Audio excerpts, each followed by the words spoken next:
আসসালামু আলাইকুম রহমতুল্লাহ। কিশোরগঞ্জ ইন্টারিয়র পক্ষ থেকে আপনাদেরকে জানাই শুভেচ্ছা।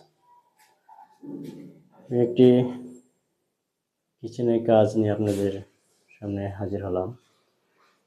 তো কিচেনের কিছু সমস্যা এই বিষয়ে কিছু আপনাদের কাছে শেয়ার করব।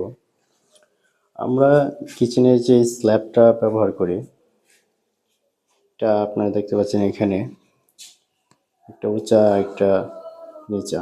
তো উঁচা নিচা থাকার কারণে ইন্টেরিয়রে যারা কাজ করে কার্পেন্টারদের কাজ করতে অসুবিধা হয়। এখানে মেজারমেন্ট মিলাইতে অনেক অসুবিধা হয়। তো যারা কিচেনের কাজ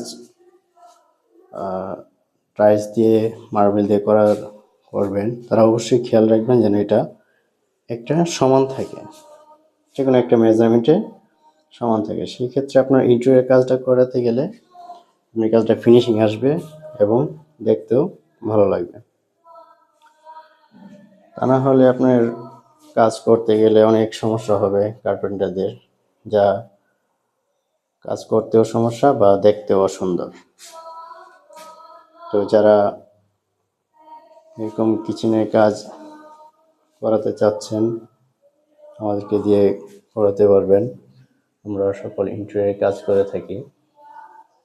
এটা একটা গ্রে কালার স্পেল বোর্ডের কাজ, আজকে এখনো সম্পূর্ণ হয়নি। ইনশাল্লাহ কাজটি কমপ্লিট করে আপনাদের কাছে আবার নিয়ে আসবো। আমাদের সাথে থাকবেন, আমাদের জন্য দোয়া করবেন। আসসালামু আলাইকুম।